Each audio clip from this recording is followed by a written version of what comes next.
Hi, I'm Jacob Stein, and this is a presentation on international taxation. So for the next 60 minutes, we will do an overview of both outbound taxation and inbound taxation. I will explain what that means and what we're talking about. So international taxation is a bit of a misleading name because we're not really talking about how Germany or China or any other country taxes a business transaction. We're talking solely about how the United States taxes a business transaction. But we're talking how the United States taxes a business transaction, or really any sort of a transaction, that crosses borders, the transaction that is international in flavor. And we will discuss both outbound transactions. This is where an American goes overseas and does business in another country or invests in another country. And we'll talk about inbound transactions, meaning people coming into the United States, buying real estate, engaging in business, setting up joint ventures and the like. Okay, so outbound from the United States, inbound in the United States, into the United States. And again, we're talking solely about the United States taxation of these transactions. We're not talking about how other countries tax these transactions. So it's an overview of how the United States treats international cross-border business transactions. So first we will focus on outbound. So in an outbound transaction, we have an American business or an American individual going overseas to maybe open a bank account, purchase real estate, to purchase investments, or to engage in business. What are the tax consequences in the United States of such a transaction? Well, let's take a look at what will happen if a U.S. taxpayer, an individual U.S. taxpayer, goes overseas to do business. Let's say that I am going to Belgium and I am going to engage in the business of making waffles. I'm going to stand on the street corner in Brussels, I'm going to make waffles and sell them to passerbys. What are the tax consequences of making money having that venture in Brussels? What are the tax consequences in the United States? Well, the tax consequences in the United States are very straightforward. The United States taxes its citizens, taxes its taxpayers on their worldwide income. Meaning, if I'm a U.S. taxpayer, it does not matter whether I generate my income in California or whether I generate my income in Belgium. Wherever I make money, I can make money on the moon. The United States will tax me on that money. Okay? So if I am an individual who is operating a business abroad, there is no opportunity for tax planning. I will be subject to the same tax rules that everyone else in the United States is subject to. If I go to Belgium and I set up a partnership to make and sell waffles, and I'm a partner in a partnership and I have, let's say, a Belgian partner, and the two of us operate this partnership that is making and selling waffles in Brussels. Again, for U.S. tax purposes, whatever my share of the income of the partnership will be, it will flow through to me individually. I will be taxed on it in the United States today and subject to exactly the same rules that all other U.S. taxpayers are subject to. So whenever we go overseas, either as individuals or in a partnership form to do business, there is no special tax planning that takes place, meaning no tax planning that's different from what we would do ordinarily. And there is no opportunity to defer whatever income we generate overseas, because we're taxed on that income today, period, like every other U.S. taxpayer. So the only set of facts where we can change that analysis, the only set of facts where we can say, hey, we are going to go overseas and whatever money we make there will stay there and will not be taxed in the United States, is when we do business overseas through a foreign corporation. So foreign corporation means that now I am in Belgium, and before I make my waffles and I sell them, I am going to set up a corporation in Belgium. And it will be this corporation that will be engaging in business, that will be selling waffles. So if it's a Belgian corporation that is engaging in business of selling waffles, what are the U.S. tax consequences? Not Belgian tax consequences. I mean, I'm sure Belgium will tax this corporation. We're concerned only with the U.S. tax consequences. Can the United States tax this Belgian corporation? The The United States would like to tax this Belgian corporation, solve all kinds of deficit problems for us, right? But it cannot. The United States cannot tax a foreign corporation because this foreign corporation is not doing any business in the United States, which means that the U.S. government has no jurisdiction to tax that foreign entity. So a foreign corporation is the only structure where there is a possibility of deferring tax, so that whatever income is being generated overseas, at least maybe today, is not taxed in the United States. If the foreign corporation itself cannot be taxed by the United States, who can be taxed? Well, only someone that the United States has jurisdiction over. And this would be a shareholder of this corporation who happens to be in the United States. And these shareholders are known as U.S. shareholders. And U.S. meaning both that this is simply someone who lives in the United States, but in another sense, this is a term of art. And the U.S. shareholder refers to a shareholder who owns at least 10% of the corporation. So if we have a Belgian corporation, and I'm one of the shareholders, I'm one of the investors, but I own only 5% interest in this foreign corporation, I'm not deemed to be this U.S. shareholder. I'm in the United States, but I do not own a 10% or greater interest. And if I am not this U.S. shareholder, I do not need to worry about these special set of rules that apply to taxation of outbound transactions, the rules that are found in subpart F of the Internal Revenue Code. So we're looking at 10% or larger shareholders, these so-called U.S. shareholders, and we are looking for foreign corporations that are controlled by these U.S. shareholders. And then when we have a foreign corporation that is controlled by these 10% or larger shareholders, the tax consequences of the taxable income generated overseas will be felt by these so-called U.S. shareholders. They are the ones that the United States government has jurisdiction over. They are the ones that in some form will pay a tax today on the income that that Belgian corporation generated selling waffles. 10% shareholder must be in control of the foreign corporation. And if the 10% shareholder is in control, or a group of them are in control, then the foreign corporation will be called a controlled foreign corporation. And if we have a foreign corporation that's a controlled foreign corporation, there's a whole set of rules that will apply. It's a very special set of rules with very, negative tax consequences for the U.S. shareholders. So what does control mean? Control means that the U.S. shareholders have to own, in the aggregate, a more than 50% interest in the foreign corporation. More than 50%. Which means that if we have the Belgian corporation and I own a 50% interest and my Belgian partner owns a 50% interest, yes, I'm a U.S. shareholder, but the corporation is not deemed to be a controlled foreign corporation. And if it's not a controlled foreign corporation, we get to close the books and go home early, because this whole separate set of tax rules that apply to taxation of outbound transactions will not apply to us, because I am not in control of that foreign corporation. These rules that are found in subpart F of the Internal Revenue Code that deal with these controlled foreign corporations are not designed to attach to every single business transaction that takes place overseas.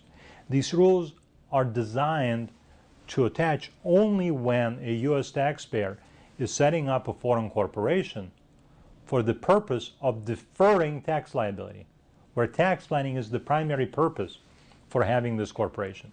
So if we're going to look at all of these rules for the next few minutes, and you will see that what these rules test for is, why do we have a foreign corporation? Is it engaging in business? Is it engaging in business in the country that it's organized in? Is it selling in this country, providing some sort of a service in the country, manufacturing a product in the country? Why did we set up, let's say, a Belgian corporation? Was it tax avoidance, or was there a real business need? And if we can conclude that there was a real business need, then again, these rules are not designed to apply. Even if I am in control of that foreign corporation, even if I'm the sole shareholder of that foreign corporation, if that corporation is overseas for a legitimate business reason, these rules are not designed to apply. So the first part of planning that we do for our clients who go to other countries to engage in business is to see if somehow we can get out of the controlled foreign corporation rules. Because if we can get away from the foreign entity being classified for U.S. tax purposes as a controlled foreign corporation, again, these rules don't apply, we're done. These are very complex rules, very bad tax results, so we really do not want these rules to apply. We want to, get around subpart F of the code. And it's only possible if our client who is here in the United States, or multiple number of clients here in the United States, are not in control of the foreign corporation. So the question becomes, is the client going to bring in a partner who is going to be overseas? And if that partner owns a 50% interest, at least, right, then my client is not in control, and this is not a controlled foreign corporation. So a lot of the planning is all about how do we structure the ownership of the foreign entity so we can present this foreign entity as not being a controlled foreign corporation.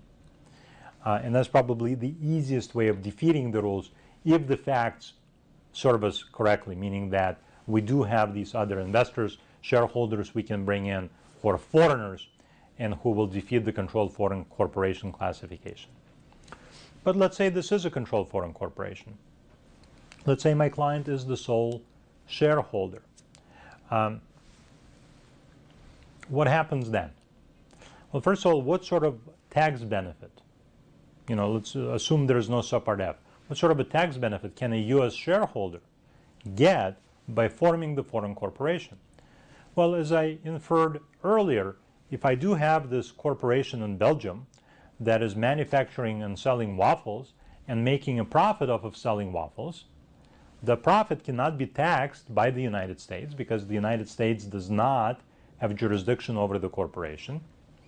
And it seems that so long as the profit continues to accumulate outside of the United States, the tax liability that would otherwise be associated with this taxable profit gets deferred until the money is brought back to the United States. So, the U.S. Congress thought it would be an unfair advantage and an unfair tax planning opportunity to allow Americans to set up business operations overseas, make a lot of money overseas, and not pay any taxes on that in the United States. Because if they did the same business operation in the U.S., that would be taxable in the United States. So subpart F, again, we look for the U.S. shareholder, 10% or greater. We'll look for a corporation that is controlled. And then we look at what types of income does this corporation generate and what types of activities does this corporation engage in. Well, what types of income?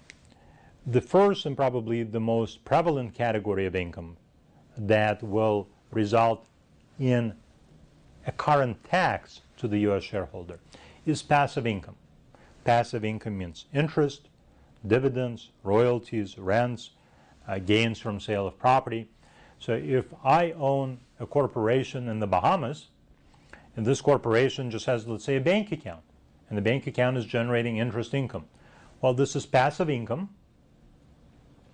and this passive income will then result in an immediate tax to me, meaning that if in 2013 the Bahamian corporation generates $10,000 of taxable income, then I will be taxed on that income as if I earned that money, as if the corporation did not exist, or as if the corporation paid a dividend to me that is not a qualified dividend, meaning subject to ordinary income tax rates. So with certain types of income, I do not get the benefit of the corporation being a foreign corporation. I don't get to defer the income for tax purposes. I will be taxed on my share of the income today. So if the corporation generated $10,000 of taxable income for the year, and I am a 70% shareholder of this corporation, I will be allocated $7,000 of that income and will be taxed on it today. Ordinary tax rates will apply. Okay? So the first category is passive income. You have a foreign corporation that's generating passive income. The second category is what's called foreign-based company sales income. Wow, very long term. Basically, this is income that the foreign corporation generates from sales, like let's say we're selling waffles, right? It's sales. But when the sale somehow in some way involves a related party in the United States. Let me give you kind of an illustration of how U.S. taxpayers used to do business overseas, or what sort of tax planning they used to do. Let's say you are Microsoft and you want to sell Windows 8 in Europe. Well, if Microsoft simply sells Windows 8 to Europe directly, what are the tax consequences? Well, whatever profit Microsoft generates in Europe, the United States will tax Microsoft here in the United States. So Microsoft does the following thing.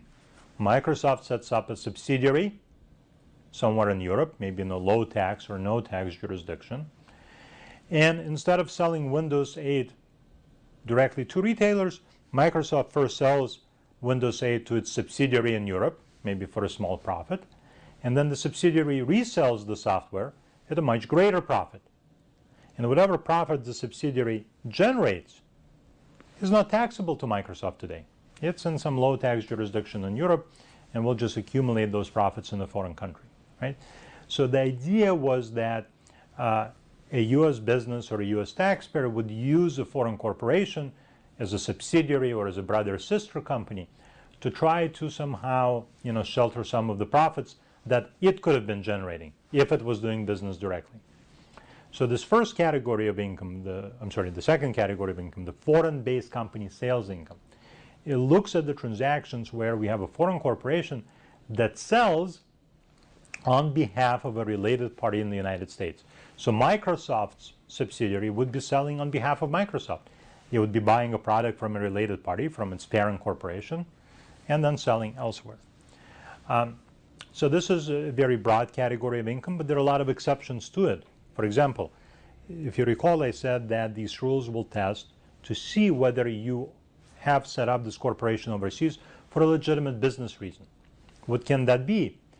Microsoft sets up a corporation in Gibraltar, a subsidiary corporation. What is the business purpose of that? Well, is it simply because there is no income tax in Gibraltar?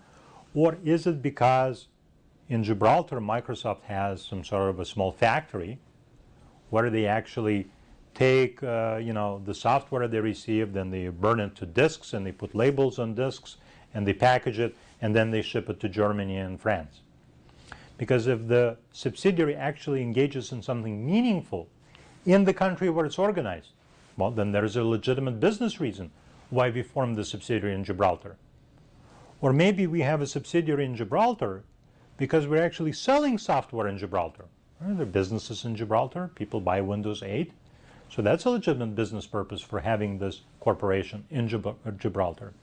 So the foreign-based company sale rules will apply only if, as part of the sale of the product, we have a related party involved somewhere in the transaction. The subsidiary is buying something from a related party. The foreign corporation is selling something to a related party. And when the sales do not take place, or the manufacture of the product does not take place in the country where the subsidiary is incorporated. Right? If you have this foreign corporation in Gibraltar, but you are selling products in Germany, well, the question is, why are you in Gibraltar? Shouldn't you have formed a corporation in Germany? Right? So then maybe these rules apply and you do not get the opportunity to defer your taxable income. Third category of income that, again, the U.S. shareholder will be taxed on currently will be foreign-based company sales income. So again, Microsoft sets up a base in Gibraltar. That's why it's called foreign-based company. Right? This is Microsoft's foreign base. And now the income is being earned in exchange for providing a service. And it's a similar test. Are these services provided on behalf of a related party? Meaning, let's say Microsoft offers warranty services on its products, and now the subsidiary will be providing these warranty services on behalf of Microsoft. And now again, we look at where are these services provided. Is Microsoft providing these services in Gibraltar through this subsidiary, or is Microsoft providing these services in other countries through its foreign corporate subsidiary? So again, these rules look to see Why was the corporation formed where it was formed? What does it do there? What sort of income does it generate? Passive income, sales income, services income. And is it really income from the country where the entity is organized? As you can imagine, often when people engage in tax planning using offshore entities, what they would like to do is they would like to locate their foreign corporation in a tax haven, right? We want to set it up in the, let's say, British Virgin Islands. There's no income tax in the British Virgin Islands. We want this BVI corporation to generate profits, to generate income, and then take the position, well, then maybe we should not be taxing that income. Again, the United States cannot tax the BVI corporation because it's a corporation in a foreign country. The BVI will not tax the corporation because BVI does not tax, corporations and income. And then if the corporation and the BVI does not generate these prohibited types of income, then the U.S. shareholder of the BVI corporation will not have to pay tax currently, and the tax liability gets deferred until the money is actually brought back from the British Virgin Islands back to the United States. So I remember about 5 or 6 years ago, there was a news story, kind of a cute, interesting news story. 4 U.S. senators traveled to the Cayman Islands. You guys remember the Cayman Islands? That's what people used to use in the 1980s for offshore planning. That's when we stopped using the Cayman Islands, in case you're wondering. But about 5 years ago, 4 U.S. senators traveled to the Cayman Islands to visit an office building. At least that was their excuse, and I'm sure there was some scuba diving involved and such. They visited an office building that was about 5,000 square feet in size, right? Fairly small office building. And this 5,000 square foot building housed the corporate headquarters of 50,000 companies. It's like it's a Harry Potter type of a building, like you walk in inside and it's just actually humongous. Why would all these companies need to pretend, obviously, that they have these corporate headquarters in the Cayman Islands? And when you call these companies, there is a receptionist that would answer the phone and say, XYZ distributors, how can I help you? Right? They're trying to create an appearance that they have an office in the Caymans. Why? Well, because they're trying to argue that we incorporated in the Cayman Islands not for the purpose of tax deferral, that we incorporated in the Cayman Islands because we really are doing something substantive there with our business. We have an office there, maybe we have staff there, we are providing services in the Cayman Islands, administrative, bookkeeping, what have you. So a part of planning for Americans who go to do business overseas is looking at the business operations, looking at what types of income will be generated, which countries will we be selling in or providing a service in, and how do we then set up a structure so that either we do not generate these prohibited types of income that will result in an immediate tax today, or somehow we fall into one of the exceptions that are available for this income. These rules that govern taxation of shareholders of foreign corporations are exceptionally complex. They're exceptionally complex because there is a lot of room for abuse. Right? Because once money is overseas, the Internal Revenue Service cannot levy on that money. It's hard for them to actually physically, practically get that money back into the United States. And it is pretty much impossible for the Internal Revenue Service to somehow audit this company in a meaningful way.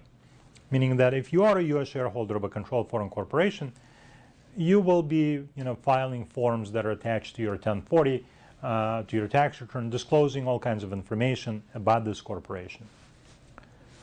But when you do that with a U.S. corporation, if the Internal Revenue Service wanted to verify the information that's on the tax return, it can easily do so, right? It can go to your bank and subpoena corporate bank accounts, verify the balance sheet, to look at the deposits into the account to verify income, to talk to the vendors.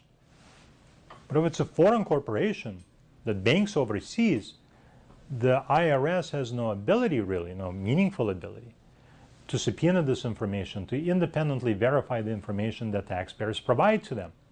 So as you can imagine, there is a lot of room for abuse. So the rules have to be very complex to get around all of the abuse that at least is perceived as taking place overseas. So again, when a U.S. taxpayer does business in a foreign country through a corporation, and this corporation is more than 50% owned by 10% or larger shareholders who are in the United States, it is deemed to be a controlled foreign corporation. And once we have a controlled foreign corporation, we look at the types of income the corporation generates to determine whether our U.S. shareholders are taxed on that income today or only sometime in the future when the money is brought back into the United States. Okay? So that's the first kind of sort of general rule for Americans doing business overseas. It has to do with these so-called controlled foreign corporations. As you can imagine, this is just a quick review of the rules. I mean, the rules that actually govern taxation of overseas activities are voluminous, really voluminous and very complex. The other basic set of rules that applies to taxation of U.S. activities overseas have to do with what's called a passive foreign investment company, PFIC. A PFIC is simply a foreign corporation that is largely passive in nature, meaning that it has mostly passive investments. It's not really engaging in an active business. The most common example would be investing in a foreign mutual fund or investing in a foreign hedge fund or private equity fund, where our client from the United States simply invests the money and the money gets managed by someone else. So for our client, this is a passive investment. There's no active business being run.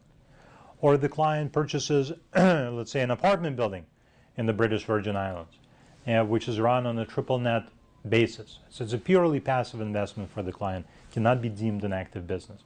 And if the foreign corporation is deemed to be this passive foreign investment company, doesn't matter what percentage the client owns, it does not matter what percentage is owned from the United States at all.